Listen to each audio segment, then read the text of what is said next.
murakoze cyane rero, Imana ibaha umugisha kandi Uwiteka bishimire, umwami Imana bakomeze ababere byose muri byose. Rero nshuti muvandimwe, birakwiye nk'uko wari ubivuze, birakwiye ko dukwiye kwicara tukaganira, tukungurana ibitekerezo, ukambwira nkakubwira ibintu uko ubyumva, ndabeshya se?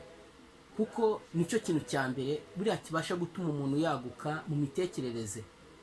Ibintu bibiri by'ingenzi bishobora kwagura umuntu mu mitekerereze, ikintu cya mbere ni ugusoma, icya kabiri ni ukuganira n'abantu, kumva ikintu uko ucyumva ukabwira abantu nabo bakaguhereza ibitekerezo byabo uko babyumva, birafasha. Rero warubajije ikibazo cyiza, warubajije uti mbese uramutse ubana n'umuntu ariko umuntu akaba kwanga, akaba atagukunda, buri gihe akaba ari umuntu ukugenza, uguhozaho ijisho, ari wa muntu nyine udashobotse, ati mbese uwo muntu wakomeza kubana nawe? Uti mbese uwo muntu wakomeza gukominikana nawe? Buriya hari uburyo ki dukwiye kumenya uko dukwiye kubana n'abantu bitewe n'abantu abaribo. Twese turi abantu ariko ntabwo turi kimwe mu mico ndetse no mu myifatire, ariko imbere y'Imana turi bamwe. Uko waba uri kose, uko waba umeze kose, waba uri mugufi, uko waba uri kose, uko uri kose, twese turi imbere y'Imana turi bamwe. Ariko ku bijyanye n'imico ndetse n'imyifatire turatandukanye.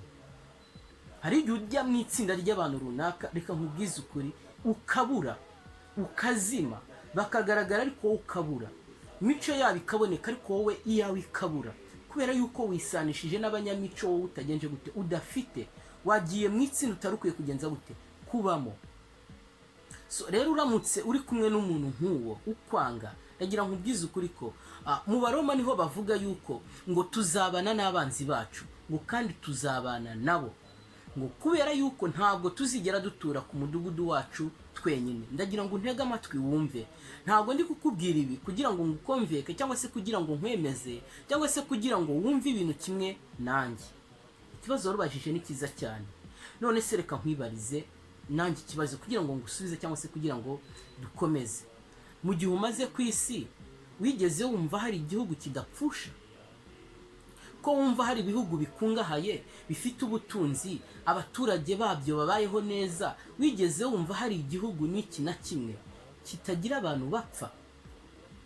Ese wigeze wumva hari igihugu n'iki na kimwe nibura gifite abantu beza bose bahuje imico ndetse n'imyifatire?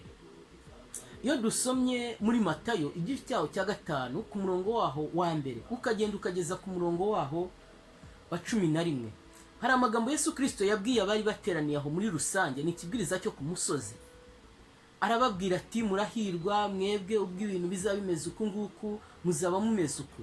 Ageze ku murongo wa 11 abwira abigishwa be ati ariko mwebweho muzahirwa ubwo bazabanga, bakabatuka, bakabagambanira, bakababeshyera ibibi byinshi. Aravuga ngo muzishime mutere hejuru kuko ingororano zanyu ziba ziri hehe? Ziri mu bwami bwo mu ijuru. Rimwe na rimwe iyo turi kuganira abenshi baravuga ngo mpita mprofita nkabwiririzamo, ariko nibyo ndabibona wateze amatwi, ariko umva uko ibintu biba bimeze.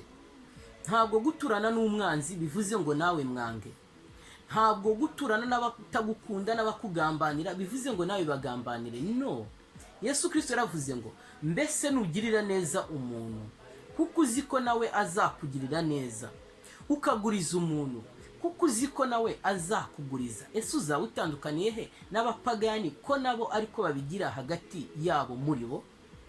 Rero muvandimwe, reka wemere kubana n'ab'imico idakwiye. Igitekerezo gikomeye cyane, hari umukungu ngo yari afite ukuntu yateguye kuzabiba mu murima we, ngo mbere yo kubiba yarabanje ategura umurima we, arawutunganya, umurima wawukora neza. Nawe utega amatwi wumve, umurima amaze kuwutunganya, amaze kuwukora, yawufumbiye, atunganya n'imbuto nziza. Icyo yagombaga kubiba muri uwo murima we ni amasaka, ngo ayo masaka yari meza, yari indobanure. Ngo nuko arangije afata abagombaga kujya kubiba, bajya kubiba mu murima mwiza watunganyijwe neza, ugiye kubibwamo imbuto nziza, ndetse n'ababibyi bari beza, bari basobanukiwe n'ibyo kugenza gute, n'ibyo kubiba. tega amatwi kugira ngo wumve ukuntu ukwiye kubana n'inshuti zawe ndetse n'abanzi bawe. Tega amatwi wumve ukuntu ukwiye kubana n'abakwanga n'abakugambanira kandi ukabana nabo. Nuko igihe kibiba kiragera. Kimaze kugera, wa mukungu yohereza abantu kujya kubiba mu murima we mwiza, watunganijwe neza, wafumbiwe neza, ugiye gushyirwamo imbuto nziza kandi ugiye no kubibwamwo n'abahanga bazi ibijyanye no kubiba. Ngo bageze mu murima babanza kuwitegereza, barebye imbuto bafite basanga ni nziza. Ngo barangije babiba imbuto nziza mu murima mwiza watunganijwe neza. Nshuti muvandimwe, nta hantu wahungira umwanzi, ukwanga naho wamuhungira. Ndagira nkubwize ukuri, baca umugani mu Kinyarwanda ngo inda y'umwanzi wawe uyiha amata ikaruka amaraso. Kuko ikintu igaragaza buri gihe, umwanzi wawe icyo agaragaza ni urwango. Inda y'umwanzi wawe uyima amata ikaruka amaraso. Wahungira hehe umuntu ukwanga?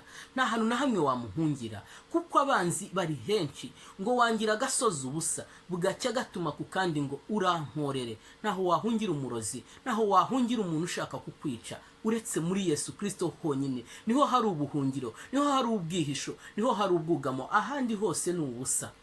Nuko wa murima bawubibamo amasaka meza. Ariko mwumve ikintu kibabaje, kuko tubana n'abanzi, kuko tubana n'abatadukunda, kuko tubana n'abatadushakira amahoro ndetse n'ibyiza. Ngo ku mugoroba bamaze kubiba bagiye kuryama, ngo haza umwanzi muri wa murima mwiza wabibwemo imbuto nziza, ngo abibamwe ibindi bintu bijya kugira n'isano n'iki n'amasaka. Tega amatwi wumve, ibyo bintu ngo byajyaga gusa n'amasaka, ariko ntabwo ari iki, ntabwo ari amasaka. Gukura byagombaga gukura bigakurira rimwe n'amasaka, ariko ntabwo ari amasaka. Kandi ngo imikurire y'ibi bintu yabashaga kwangiza imikurire y'iki y'amasaka. Mutega amatwi mwumve, ngo nuko buracya burira, buragoroba buracya burira. Ngo igihe kigeze cyo kujya kubagara, wa mukungu yohereza abantu kujya kugenza gute? Kubagara. Bageze mu murima baratangara, barumirwa. Bamaze kumirwa barabaza bati, mbese byagenze gute ko mu murima mwiza twabibyemo imbuto nziza, n'iki kintu cyaje kikabibamwo amasaka? Ariko nyir'uruzabibu, nyir'umurima arangije arababwira ati, nimwiturize. Baramubaza bati, mbese ko harimo amasaka n'urukungu, kandi ukaba uzi neza yuko urukungu n'amasaka bidakurana, dufate aya masaka tuyagenze dute? Dufate urukungu turugenze dute? Bari mu gihirahiro, ntabwo bari bazi icyo gukora. Babaze nyir'umurima bati, mbese dufate uru rukungu tururandure? Maze nyir'umurima arababwira ati, nimureke urukungu rukurane n'iki n'amasaka, mwe kugenza gute? Mwe kururandura. Ati igihe nikigera kisarura, nzafata amasaka nyahunike ukwayo, urukungu nzarutwika. Rero muvandimwe, dore igisubizo, dore ihumure. Reka b'imico myiza bakorane n'ab'imico mibi. Reka abakwanga ubane nabo, abakugambanira ubane nabo, abatakwifuriza ibyiza ubane nabo, abakugerageza ubane nabo. Kuko ijambo ry'Uwiteka riravuga ngo hazabona ishyano abazana ibisitaza, ngo kuza ko bizaza, kubaho ko bizabaho, ariko hazabona ishyano abagenza gute? Ababizana. Kuko ngo muri twe ntabwo twabona uburyo tugenza gute? Tubihagarika. Rero abo be kugucira intege, be kuguciraho iteka, be gutuma ucumura, be gutuma ukora ibidakwiye. Reka b'imico myiza babane n'ab'imico mibi, reka bakwanga babane nawe, kuko igihe nikigera ingororano zawe n'izabo zigenje gute? Zirahari kandi ziratandukanye. Muvandimwe, rero jya ugira gutuza. Nimba ushaka ubuhungiro nyabwo, hungira kuri Yesu Kristo. Nimba ushaka kubaho byuzuye umunezero, ba muri Yesu Kristo. Nimba ushaka kumva uriho ufite amahoro ahagije yuzuye, ufite umudendezo, hungira muri Yesu. Naho hano ku isi nta hantu wahungira.